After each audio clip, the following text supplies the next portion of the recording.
কেমন আছো সবাই? আবারও চলে এসেছি আরেকটা রেসিপি নিয়ে। তোমাদের সাথে আজকে আমি 2 ধরনের চিপসের রেসিপি শেয়ার করব। এখানে দেখো আলু আর কলা নিয়ে নিয়েছি। প্রথমে আলুটাকে ভালোভাবে খোসা ছাড়িয়ে নিচ্ছি। বাড়িতে কাঁচকলা সেরকম কেউ খায় না, কিন্তু এইভাবে যদি চিপস বানিয়ে দেওয়া যায় তখন দেখবে সব চেটেপুটে খেয়ে নিয়েছে।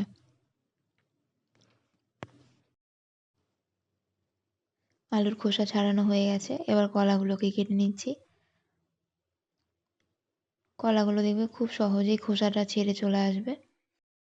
এখনকার সব বাচ্চারা দেখবে চিপস খেতে খুব পছন্দ করে, বিশেষ করে ওই প্যাকেটের চিপসগুলো।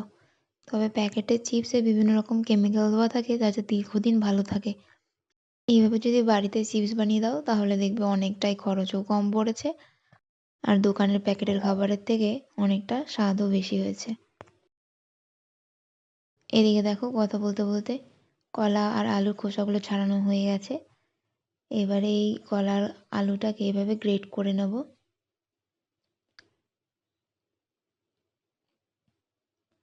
প্রথমে আলুটাকে আমি গ্রেট করে নিচ্ছি। দেখবে এইভাবে যদি এই গ্রেটার মেশিন দিয়ে গ্রেট করো খুব সুন্দরভাবে পাতলা পাতলা চিপসের আকারে কাটা হয়ে যাবে। তোমরা চাইলে বটিতেও করতে পারো। দেখো এখানে আলুগুলো সব কাটা হয়ে গেছে। আলুগুলোকে আমি একটা বাটিতে তুলে নিচ্ছি।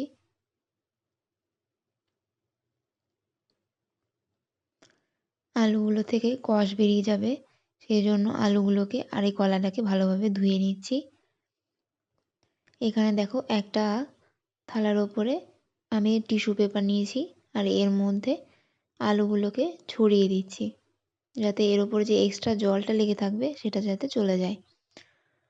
তোমরা চাইলে কোনো কাপড়ের ওপরে নিয়ে ফ্যানের নিচে রাখতে পারো। আমি টিস্যু পেপার দিয়ে খুব ভালোভাবে মুছে রেখে দিয়েছি। এবার এদিকে কলাগুলোকে চিপসের মতো করে বানিয়ে নেব। দেখতে পাচ্ছ কত সুন্দরভাবে কলাগুলো কাটা হয়ে যাচ্ছে। এইভাবে একবার বানিয়ে দেখো তোমরা, কলার চিপস যে বোঝাই যাবে না। দেখো এদিকে কলাগুলো কেটে নিয়েছি, এবার ভাজতে চলে যাচ্ছি। এদিকে কড়াইয়ে তেল বসিয়ে দিয়েছি বেশ অনেকটা পরিমাণে। তেলটা ভালো মতো গরম হলে এদিকে কলাগুলোকে ছেড়ে দিচ্ছি। একটু সময় নিয়ে ভাজতে হবে, ভালোভাবে নেড়েচেড়ে একটু লালচে হলেই দেখবে ওপর দিকে কলার চিপসগুলো ভেসে উঠেছে, তখন এগুলোকে নামিয়ে দিতে হবে। দেখো ভাজা হয়ে গেছে, নামিয়ে দিচ্ছি। এভাবে আমি সব কলার চিপসগুলো ভেজে নিয়েছিলাম। আর এদিকে দেখো আলুগুলো অনেকটা বেশ ঝরঝরে হয়ে গেছে। এবারে আলুর চিপসগুলো ভেজে নিচ্ছি। ওই কলার চিপসের মতনই একই প্রসেসে একটু হাই ফ্লেমে সময় নিয়ে ভাজতে হবে। যখন দেখবে বেশ লালচে লালচে হয়ে গেছে তখন এগুলোকে তুলে নিতে হবে। দেখো পুরো লাল লাল করে ভেজে নিয়েছি, এবার তুলে নিচ্ছি।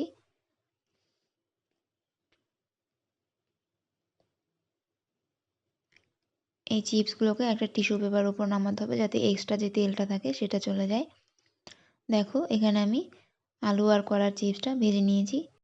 এবার এর মধ্যে আমরা যেহেতু কোনো নুন ব্যবহার করিনি তাই ওপর থেকে অল্প একটু নুন দিয়ে দিচ্ছি। এখানে আমি বিট নুন ব্যবহার করেছি, তোমরা চাইলে রেগুলার নুনটাও দিতে পারো। আর দিয়ে দেবো খুব সামান্য পরিমাণে চাট মশলা।